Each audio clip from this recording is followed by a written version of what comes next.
Ассалаумағалейкум ақ халатты абзал жандар. Не үшін сенімді түрде ақ халатты абзал жандар деп айтып тұрмын? Өйткені бүгінгі видео тек қана медиктерге арналады. Яғни медик студенттерге, немесе интернатураны бітірейін деп жатқандарға, резидентурада оқитындарға, тіпті дәрігерлерге бұл айтпақшы болған программам өте жақсы көмектеседі. Не үшін сенімді түрде көмектеседі деп айтып отырмын? Өйткені осы жолдан мен де менің әйелім де өткен. Шүкір, соның арқасында біз қазіргі таңда Франкфуртта екеуміз екі түрлі клиникада болса, менің бағытым лор, оның бағыты неврология бойынша ассистент врач болып жұмысымызды жалғастырып жатырмыз. Сонымен қоса біз осы программа арқылы келіп алғанбыз. Мен бірінші волонтер болып келіп алдым буфтимен.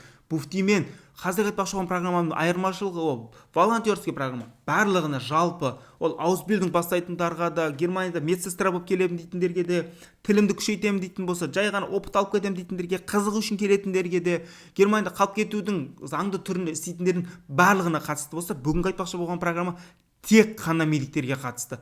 Тек қана медицинский университетті бітірген, не болмасам дәрігерлерге. Яғни басқа видеоларымда айтқандай, дәрігерлер Германияға керек, қажет, бірақ немістерге Германияға Қазақстандағы, Турциядағы, Ирандағы, Афганистандағы врачтарды шақыртырғанша, осы Германияның өзінде жүрген дәрігерлерді ала салған әлде қайда оңай. Неге? Өйткені олар собеседование офлайн түрде өте алады, барып көре алады, клиникада 1-2 күн жүре алады, не болмаса хоспитацион өтеді, сол жерде соның адамның қолына не келуін олар көреді, сосын соны жұмысқа алады. Осы жолды қысқартуға медиктерге өте жақсы көмекші. Волонтерлықтан айырмашылығы бұл қиындау, өйткені тек қана узкий мамандық. Сонымен қоса бұл жайлы мен айтайын ба айтпайын ба деп біраз ойландым, өйткені оны айтсаң студенттер қызығады, бірақ ол бірден болып қалмайды. Неге? Өйткені ол да медицинский сфераның ішінде. Сонымен қоса өзім таныстыра кетемін. Менің есімім Оразбек, жаңа айтып өткенімдей Германияда Франкфурт қаласында ассистент врач болып жұмыс жасаймын. Қазір сізге айтпақшы болған программам Германияға келуге, дәрігерлерге өте жақсы көмектесетін. Өзбекстан, Қырғызстан, Турция осы программаны өте жақсы қолданады. Көрші Өзбекстан особенно қатты қолданады. Сол арқылы келіп алады. Бізге қазақтар көптеген басқа елдерге ұқсап волонтер болып сәл-сәл қиналып жүрмейді. Өйткені бұл программаның үлкен бір плюсы, сіз бұл жерде клиниканың ішінде жүресіз, клиниканың ішкі кухнясын көресіз. Ол клиника болуы мүмкін общее allgemein деп айтады, отбасылық дәрігерлер.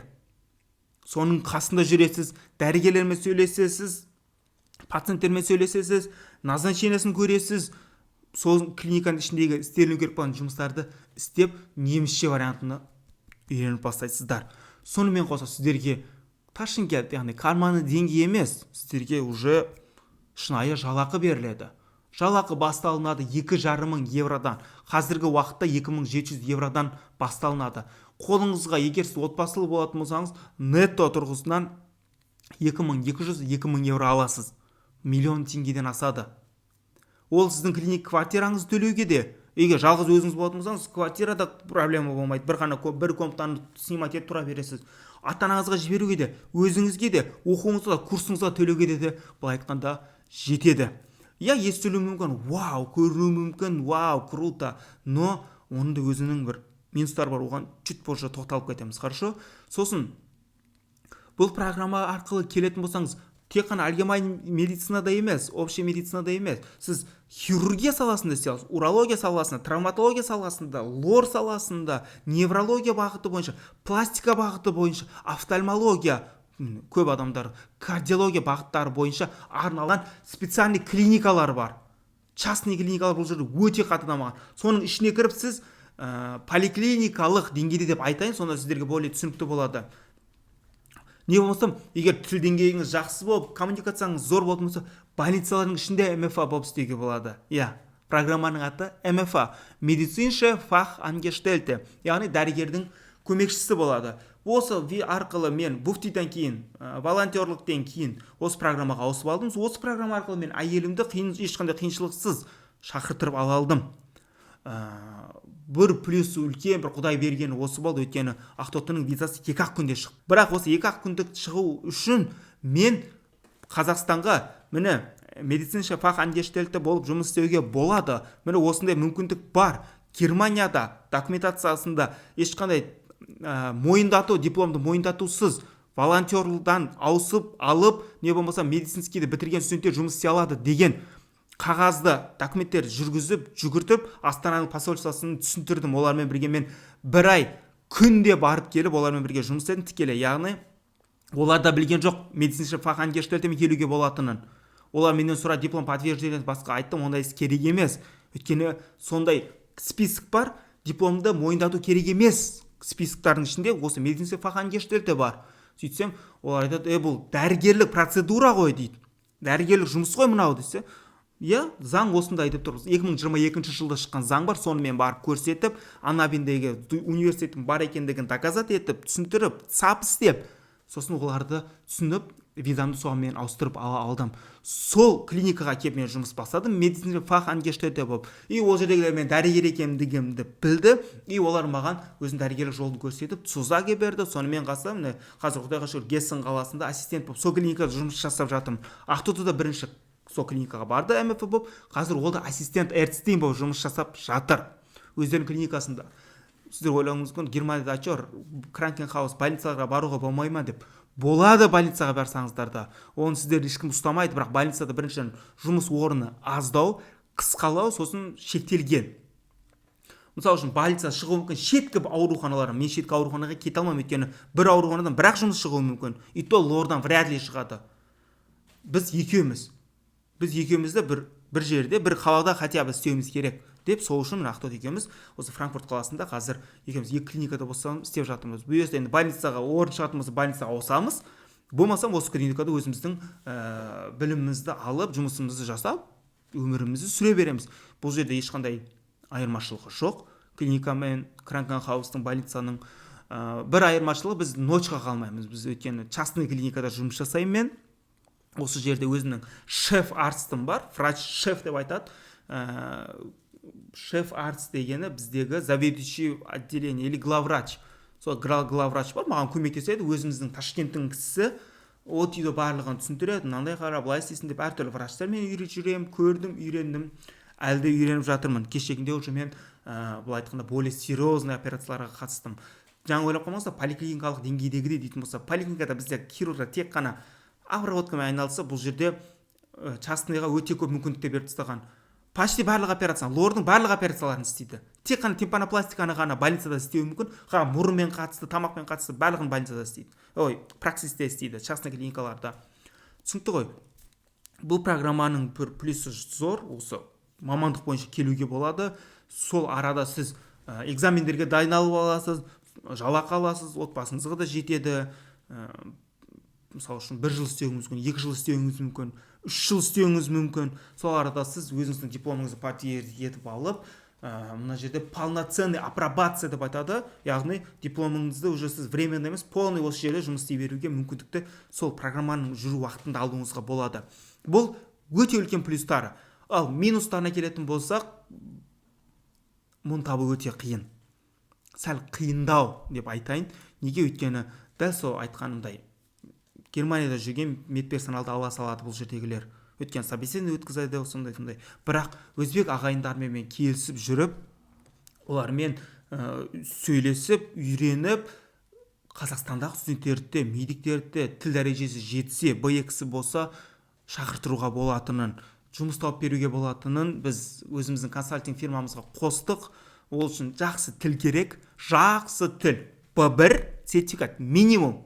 Сертификат болу керек. Мен оқып алдым емес, сертификат. Гёте сертификат, TELC сертификат өзді болу мүмкін. Соның біреуі болса, B2-іңіз болса, ол өте керемет. Сізге B2 болса, сіз уже таңдайсыз. Мына клиникаға барам, мына клиникаға бармай деп. B1 болса, сіз таңдайды. Так, мына жетеді, мына тілдеңге жетпейді. Не жұмыстар атқару мүмкін МФА кезінде? Бірінші келгеніңізде, бұл жерде мысалға айтатын болсақ, мысалға, хирургияға баратын болсақ, ассистент, неврологияға баратын болсаңыздар, аннелінде отыру мүмкін, кардиологияға баратын болсаңыздар, ЭКГ түсіруіңіз мүмкін, радиологияға баратын болсаңыздар, радиологиялық исследование, обследованиялар істейсіз, исследование емес, кешіріңіз, обследованияларды өткізесіздер.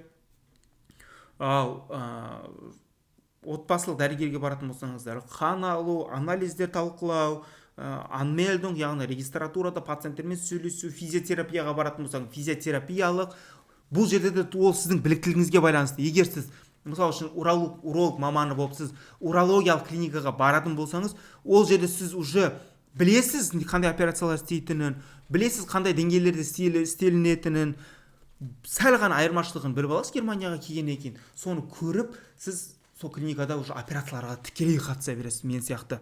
Мен келгенде мен айттым, мен лормын. Мен лор операцияларын білемін. Өйткені мен Қазақстанда резидентураға дайындалғам. Дежурстволарға барып жүрген, көріп жүргем. Мен тікелей лормен бірге жұмыс бастадым. Көрсетті, Дарфих пробиген деп тұр, өзіміз істеп көрдік. И солай үйретіп, әлі күнге де үйреніп жатырмыз. Кеше уже біз Назенабенхеоленға өтті, яғни панзинус операцияларын уже бастадық. Сол. Бұл программаға келу сәл қиындау, бірақ келуге болады. Біз барынша көмектесеміз. Келуіне, студенттердің жайғасуына, ол үшін сіздерден талап етілетін жақсы немістері және оқуды аяқталған. Оқуды аяқтағанда да біздің Қазақстандағы Анабинде бар университеттер, яғни ол Астана медицина университеті, Асфендияров, Семей, Атыраудағы сосын университет, осы 4 университет ешқандай қиыншылықсыз, Қарағанды бар 5-ші, ешқандай қиыншылықсыз Германияда өзінің дипломдарын мойындата алады. Өйткені олар Анабин сайтында H+ деңгейінде тұр категориясында. Ал Түркістан плюс-минус деңгейде, Шымкент бір плюс болады, бір қарсаң минус болып қалады, аккредитациясына байланысты. Ал Крымы өкінішке орай қазір H- деңгейіне түсіп қалған. Осы универді бітіретін түлектер, немесе бітірген түлектер қарап, көріп, Анабин агентствосымен сөйлесіп, өздерінің дипломын мойындатып, ЦАП деген документ бар, соны істетіп, Германияға келуіне болады. Бірақ ол сәл долгилау путь болуы мүмкін. Осы жолға шыдаймын, істеймін дейтін студенттердің әрбірі келуіне болады. Сосын осы жерде сұрақ болуы мүмкін, неге тікелей Германияға дәрігер келуге болмайды? Болады, пожалуйста, келе беріңіз. Бірақ елестетіңіз, сіз басқа стратегиямен, басқа системамен, басқа тілмен оқығансыз, Германияға келдіңіз, дәрігердің қасында тұрсыз, бүйтіп тұрсаңыз, ол енді сәл қиындау болып қалады. Соның орнына адаптацияға көмектесетін дәрігердің көмекшісі болып жүріп бастасаңыз, мысалы үшін біз де сөйтіп бастадық. Шүкір, мың шүкір, бәрі жақсы. Содан кейін волонтер, дәрігердің көмекшісі, ассистент, одан кейін енді бұйырса апробацияларымызды істеп алатын болсақ, дәрігер болып кетеміз.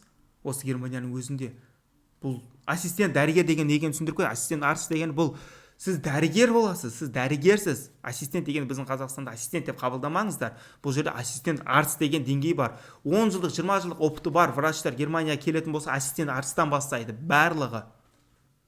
Сосын ары қарай фах арц, обер арц, шеф арц дегендермен кете береді. Яғни деңгейлер өсе береді. Әрине қаласаңыздар. Айтқым келгендері осы. Мүмкіндік болса, осы программа арқылы келуге тырысыңыздар. Өздеріңіз келсеңіздер де болады, қиындау болады негізінде. Тіпті агентствомен келетін болсаңыздар, оның өзі қиын. Сіздер күтіп қалуыңыз мүмкін. Бір 4 айдан бастап 1 жылға дейін күтулеріңіз мүмкін. Бір жақсысы сонша күткенге жараса болады. Сіз мысалы үшін Б1-ді бітіріп, сразу осы программаға тапсыратын болсаңыз, сіз тауып, собеседованиеден өтіп, документтеріңізді жинап келеміз деген кезде сіз Б2 алып қоясыз. Келесіде сразу осы деңгеймен, осы МФА-мен бір жыл істейсіз, сонымен сразу басқа деңгей, басқа флешпларыңызды тапсырып аласыз, апробацияларыңызды істеп аласыз, дипломдарыңызды барлығын мойындатып алып, осы жерде өзіңіздің евроларыңызды алып жүре бересіздер. Бұл жерде дәрігерлердің көмекшісі 3 жылға дейін сізге виза беріледі, то есть бірінші жыл келуіңіз үшін 1 жылдық виза, одан кейін сіз мына жерде Aufenthaltstitel, яғни ВНЖ-ға тапсырасыздар, ВНЖ алып аласыз, сосын өзіңіз ары қарай кете бересіз. Егер сізде әйеліңізде врач болатын болса, нұр үстіне нұр. Екеуіңіз істейтін болсаңыздар, дәрігердің көмекшісі болсын бастасаңыздар, ақшаларыңыз Қазақстаннан салыстырғанда 3-4 есе жоғары болады. Жұмыстарыңыз Қазақстанмен салыстырғанда 3-4 есе аз болады, өйткені 8 сағат жұмыс, аптасына 5 күн. Демалыс күндері демалыс. Міне бүгін аптаның четверг, 1 май 2025 жыл болғанымен, бүгін жұма күні, суббота, базар күні менде демалыс. Осы 4 күн. Осы аптада біз 3 күн жұмыс жасадық. Мен частныйда жұмыс істегенім себептен. айтқым келгендері осы достар. Сұрақтарыңыз болса инстаграмға кіріп көріп қоюларыңызға болады. Мені қолдау үшін, менің каналымды қолдау үшін каналға жазылып лайк басып, осыны дәрігер достарыңызға жыққа жіберіп қойсаңыздар, осындай мүмкіндік бар екендігін білсін дегім келеді. Неге? Өйткені Өзбекстаннан, Қырғызстаннан келіп жатыр. Неге Қазақстаннан медиктер келмей жатыр? Неге бізде, міне жақында мен өзім Өзбекстанның тумасы болғандықтан сол жақтың адамдарымен араласып тұрам. Дәрігерлер өте көп Германиядан, Өзбекстаннан келген дәрігерлер, Германиядағы өзбекстандық дәрігерлер қоғамын құрды. Ішінде қанша 800 қанша дәрігер ел бар. Неге қазақтар солай істемеске деп түсінбеймін бар ғой. Неге сондай мүмкіндіктер қарастырмасқа? Неге барлығы кетіп бүйтіп ізденіспеске? Тіл керек. Бір ғана тіліңіз болса болды.